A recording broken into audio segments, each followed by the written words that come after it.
இங்கே சோம்பு 1 ஸ்பூனு, ஜீரகம் 1 ஸ்பூனு, தேவையான அளவுக்கு காஞ்ச மிளகாய் எடுத்து வச்சுக்கிறேன். மல்லி 1 டேபிள் ஸ்பூனு, மிளகு 1 ஸ்பூனு, கொஞ்சம் பட்டை, கிராம்பு, ஏலக்காய், ஒரு அன்னாச்சிப்பூ, ஒரு ஜாதிக்காய் பாதி எடுத்து பொடி பண்ணிக்கலாம்.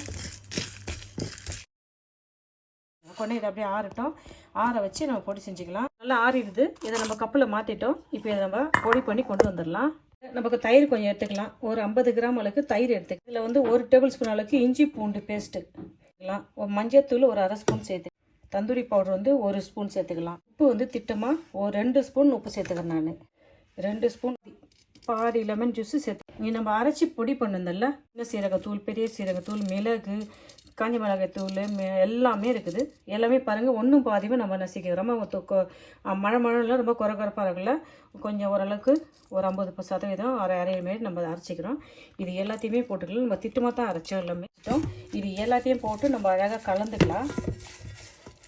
எல்லாத்தையும் போட்டு கலந்துக்கலாம். இல்லை 2 பச்சை மிளகாய் எடுத்துக்கிறேன். சின்ன வெங்காயம் எடுத்துக்கிறேன். இதையும் அப்படியே சும்மா லேசாக தட்டி எடுத்துன்னு வந்துடலாம். நம்ம இதில் சேர்த்துக்கலாம். 2 பச்சை மிளகா, ஒரு 5 ஆச்சு, 1 பாதியும் தட்டிக்கிறோம். அதையும் நம்ம இதை போட்டு நல்லா அழகாக கலந்துக்கலாம். எல்லா மசாலும் நம்ம அழகாக கலந்து எடுத்துக்கலாம். அழகாக கலந்துட்டோம். சும்மா இதில் கொஞ்சம் எண்ணெய் சேர்த்துக்கலாம். நம்ம கொஞ்சம் எண்ணெய் சேர்ந்து இதை நம்ம அப்படி நல்லா அழகாக ஒரு வாட்டி கலந்துக்கலாம். உப்பு பதம் பார்த்துங்க, உப்பு பார்த்துங்க, காரம் பார்த்துங்க. இதில் எதனா ஒரு மசாலா உங்களுக்கு ஒத்துக்கலாம் சேர்க்காதீங்க. எதனா ஆட் பண்ணினா கூட ஆட் பண்ணிக்கலாம். எல்லாத்தையும் அழகாக கலந்துங்க. நம்ம அழகாக போட்ட மசாலாவை எடுத்து நம்ம அழகாக தடவுறோம். அழகாக நம்ம போட்ட மசாலாவை அழகாக தடவிக்கலாம். தடவிட்டு இந்த பக்கம் போட்டுட்டோம். அப்படியே சுற்றி விட்டுட்டு அப்படியே இந்த பக்கமாக அழகாக மசாலாவை போட்டுக்கலாம். அழகாக போட்டுக்கலாம். மசாலா திட்டமாக எடுத்துக்கலாம். எல்லாமே திட்டமாக தான் எடுத்துக்கிறோம். எதையுமே அதிகமாக எடுக்கலை. திட்டமாக கலந்துக்கிறோம். அதிகமாக மசாலா மீறாது, பத்தாத போகாது. திட்டமாக எடுத்துக்கிறோம். இந்த கறியோட அளவு 3 கிலோ. இது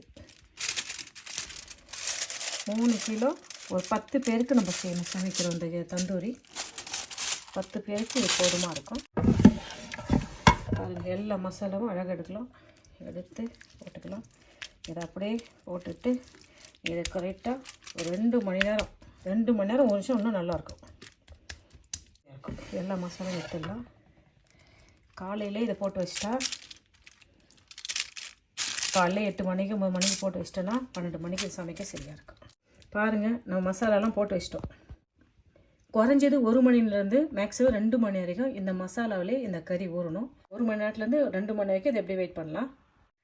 இதை போட்டு கரெக்டாக 1.25 மணி நேரம் ஆகுது. இன்னும் ஒரு 1/2 மணி நேரம் கூட ஊற வைக்கலாம். போதும். நான் 1 மணி நேரத்துக்கு மேலே ஊறிடுச்சு. இல்லை, மசாலா போட்டு வச்சுருந்த அந்த பாத்திரத்தில் கொஞ்சம் மசாலா இருக்குது. அந்த மசாலாவில் ஒரு கொஞ்சம் உருளைக்கிழங்கு, இதுக்கு தனியாக உப்பெல்லாம் போட்டதில்லை. அந்த கொஞ்சம் மசாலா தான் இருக்குது, பரவாயில்ல. அதுலேயே அந்த உருளைக்கிழங்கை ஒரு திரட்டி தட்டி நம்ம இது கூட சேர்த்துக்கலாம். அந்த உருளைக்கிழங்கு அப்படியே உருளைக்கிழங்கு அப்படியே லைட்டாக அங்கங்கே ஒன்று வச்சிடலாம். ஏன்னா இது வந்து இது வேகம் இல்லை. அந்த தண்ணியெல்லாம் வரும். அந்த கறியை நம்ம வேக வைக்கக்குள்ளே தண்ணியெல்லாம் வரும். அதில் வர தண்ணி, அதில் வர மசாலாவில் இந்த உருளைக்கிழங்கு வந்துச்சுன்னா நல்லாயிருக்கும். போதுமான அளவுக்கு உருளைக்கிழங்கு, ஒரு உருளைக்கிழங்கு குட்டி குட்டி உருளைக்கிழங்கு 1 கிலோ தான். அந்த உருளைக்கிழங்கு 1 கிலோ உருளைக்கிழங்கு நம்ம இதில் வச்சுக்கிறோம். இதில் கொஞ்சம் பட்டர் அங்கங்கே கொஞ்சம் வச்சிடலாம். வச்சுனா நல்லாயிருக்கும். ஏற்கனவே நம்ம கொஞ்சம் ஆயில் சேர்த்துக்கிறோம். நம்ம இதில் கொஞ்சம் ஆயில் ஒரு 100 கிராம் சேர்த்துருக்குறோம். இருந்தாலும் கொஞ்சம் பட்டர் அங்கங்கே வச்சா எக்ஸ்ட்ரா டேஸ்ட் கிடைக்கும். அதுதான் போட்டு கறி வச்சுட்டோம், உருளைக்கிழங்கு வச்சுட்டோம், பட்டர் வச்சுட்டோம். பட்டர் நான் சேர்த்துக்கிறேன். பட்டர் உங்களுக்கு விருப்பம் தான் வச்சுங்க. இல்லை, நான் 200 வைக்கிறேன். ஓவனில் வச்சிடலாம். 1 மணி நேரம் ஓவனில் வச்சு நம்ம எடுக்கலாம். வேகட்டும். அப்படியே இது நம்மள வெந்த பிறகு எடுக்கலாம். பாருங்கள், என்ன அழகாக வெந்து வருது. நம்ம இதை அப்படியே திருப்பி விட்டுட்டு கொஞ்சம் வேக வைக்கலாமா? பாருங்கள், தண்ணியெல்லாம் வடிது. நம்ம இதை திருப்பி விட்டுட்டு வேக வைக்கலாம். கொஞ்சம் அப்படியே வேக வைக்கலாம். அப்படி திருப்பி அப்படி வச்சிடலாம். திருப்பிக்கலாம். உருளைக்கிழங்கெல்லாம் அப்படியே ஒரே பக்கமாக வச்சுன்னா தீஞ்ச மாரி இருக்கும். உருளைக்கிழங்கு அப்படி லைட்டாக திருப்பி போட்டுக்கலாம். மறுபடியும் எடுத்து கீழே வச்சிடலாம். கீழே வச்சுட்டா இதை அப்படியே வேகட்டா. இன்னும் ஒரு 1/2 மணி நேரம் வேக வச்சு நம்ம ஆஃப் பண்ணிடலாம். சாப்பிட்டு பார்த்துடலாமா? வாங்க சாப்பிடலாம். உருளைக்கிழங்குல எண்ணெய் சூப்பராக வெந்துருச்சு பாருங்கள். கறியெல்லாம் எண்ணெய் அழகாக சூப்பராக வெந்துருச்சு பாருங்கள். பாருங்கள் எண்ணெய் கறியெல்லாம் எண்ணெய் அழகாக சூப்பராக வெந்துருச்சு. அப்படியே இதில் சவுஸ் வச்சுட்டு சல்லாது வச்சுட்டு நம்ம சாப்பிட வேண்டாம். பாருங்கள் எண்ணெய் அழகாக கறியெல்லாம் நல்லா சூப்பராக வந்துருச்சு. நல்லா மெலிசாக அழகாக வெட்டி கொடுத்தாங்க. இது பாருங்கள் எண்ணெய் அழகாக உள்ள மசாலாம் இறங்கி எண்ணெய் சூப்பராக வெந்துக்குது பாருங்கள். பீஃப் தந்தூரி நான் செஞ்சுட்டேன். ஆனியன் ரெடியாக இருக்குது, சலாது ரெடியாக இருக்குது, உருளைக்கிழங்கெல்லாம் எண்ணெய் அழகாக ரெடியாக இருக்குது, பீஃப் எண்ணெய் அழகாக தந்தூரி பண்ணிட்டோம்.